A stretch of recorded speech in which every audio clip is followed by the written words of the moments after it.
سب سے اولا ہو آلہ ہمارا نبی، سب سے بالا ہو آلہ ہمارا، کون دیتا ہے دینے کو منہ چاہیے، دینے والا ہے سچا ہمارا نبی، غمزدوں کو رضا مجدہ دیجئے کہ ہے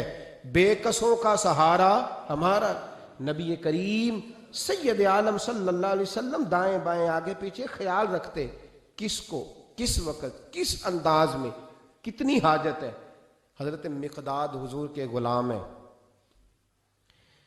وہ کہتے ہیں میں تھا اور میرے ساتھ 2 صحابہ اور تھے، ہمیں بھوک لگ گئی، مدینے میں نا کچھ قحط کا سما تھا، کئی دنوں سے بارش نہیں ہوئی تھی، فصلیں نہیں پکی تھیں،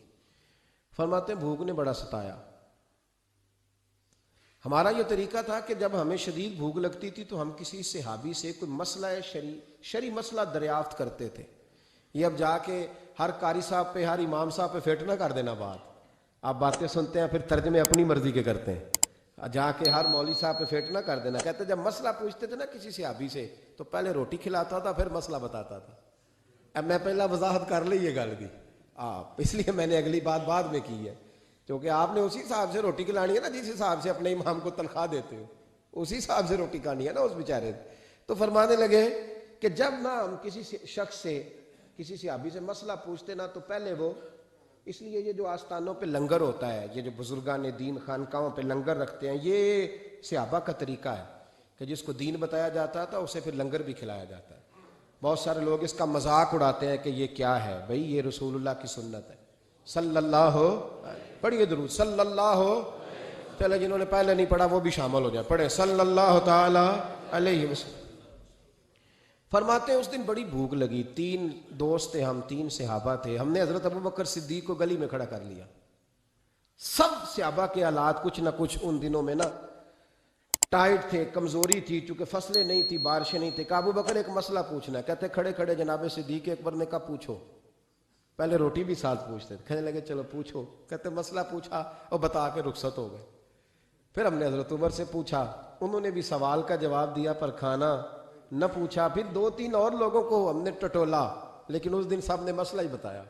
روٹی نہیں پوچھی۔ حضرت مقداد کہتے ہیں ہم نے پروگرام بنایا حضرت عبد الرحمن ابن عوف سے مسئلہ پوچھنے کا، تو میرے ساتھ والے دونوں کہنے لگے بس کر، بڑے آزما لیے، اب چل سیدھا دروازہ رسول پہ چلے،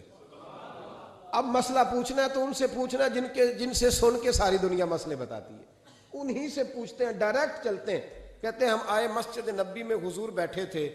حضرت مقداد کہتے ہیں ہماری بکریوں کے تھنوں میں دودھ خشک ہو گیا تھا، حضور تشریف فرما تھے، السلام لی، دست بوسی کی، اتحیات میں بیٹھ گئے، حضور ایک مسئلہ پوچھنا تھا، حضور مسکرائے، فرمانے لگے لگتا ہے بھوک لگ رہی ہے تم تینوں کو، مجھے مسئلے کی سمجھ آ گئی، بھوک لگی ہوئی ہے یا رسول اللہ بڑی؟ فرمایا میری 4 بکریاں ہیں اور اللہ نے فضل کیا قحط میں بھی ان کے تھن دودھ سے بھرے ہوئے ہیں، فرمایا جاؤ 3 تم ہو 4تھا میں ہوں، اس طرح کرنا 3 بکریوں کا دودھ تم پی لینا، 1 کا میرے لیے لے آنا۔ کہتے ہیں یا رسول اللہ ہم پی آئے، تو حضور نے فرمایا رکو جب تک تمہارا دل کرے میرے مہمان بن سکتے ہو۔ فرماتے ہم 3 دن نبی پاک کے مہمان رہے، صبح و شام 4 بکریوں کا دودھ دھوتے، 3 کا پی لیتے، 1 پیالہ حضور کے لیے رکھ لیتے۔ فرماتے ہیں تیسرا دن آیا نا، حضرت مقداد کہتے ہیں وہ تو سو گئے دودھ پی کے، پر وہ جو نبی پاک کے لیے پڑا تھا نا، میری بار بار توجہ اس کی طرف جاتی، بار بار، اور میرے اندر سے آواز آتی کہ حضور کو تو بڑی خدمت کرتے ہیں صحابہ، تو حضور نے تو شاید کچھ اور کھا لیا ہو تو پی نہ لوں۔ کہتے ہیں کئی دفعہ میں نے روکا پر میں نہ ہی اپنے آپ کو روک سکا، میں پی گیا حضور کے حصے کا بھی دودھ۔ جب میں پی گیا وہ دودھ،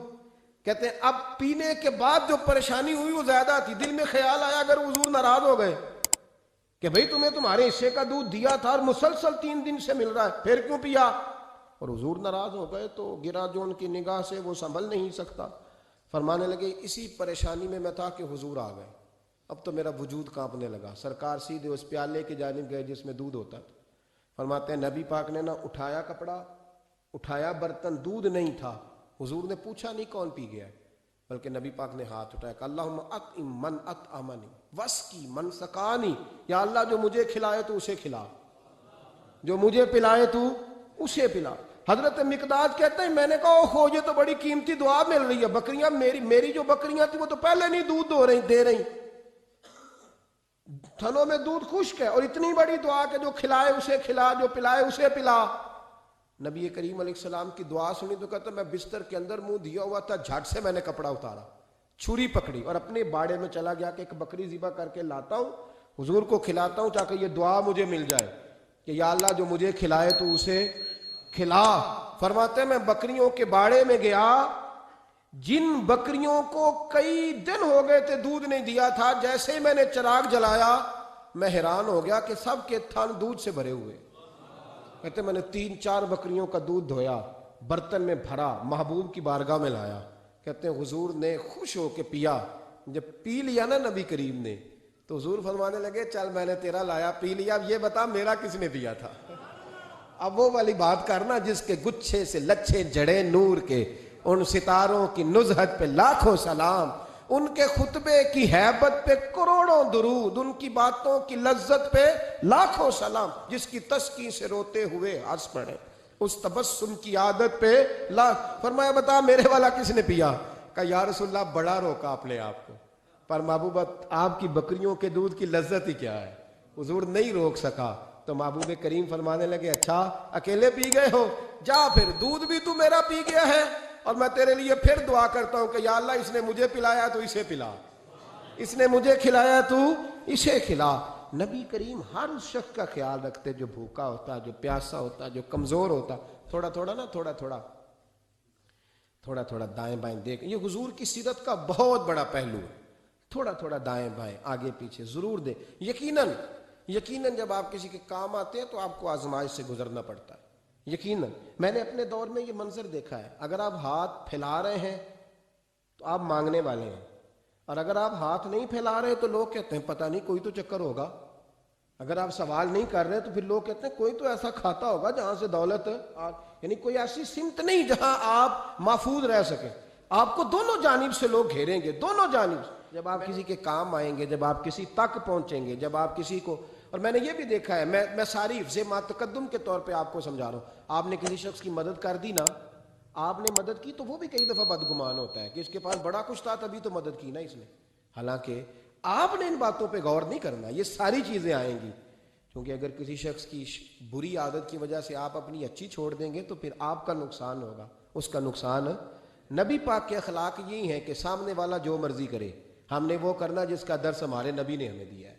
ہم نے وہ کام کرنا ہے جس کا پیغام ہمارے رسول نے ہمیں دیا، اس لیے بڑی خیر کریں، دائیں بائیں آگے۔ کچھ لوگ بہن بھائیوں سے اچھا سلوک کرتے ہیں، جواب میں اچھا سلوک نہیں ملتا، مجھے پتہ ہے نہیں ملتا،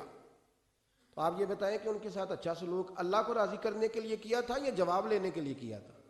آپ نے نہیں دیکھنا کہ سامنے والا کیا کر رہا ہے، آپ نے یہ دیکھنا ہے کہ اللہ کس بات میں راضی، اللہ کے رسول کس بات میں راضی، میری آخرت کا نفع کس چیز میں، میری روح کو، میرے ضمیر کو اطمینان کیسے ہے، یہ تصور رکھ کے جب خیر کریں گے تو پھر اللہ بڑی ہی بھلائی عطا کرے گا۔ آخر دعوانا ان الحمدللہ رب العالمین۔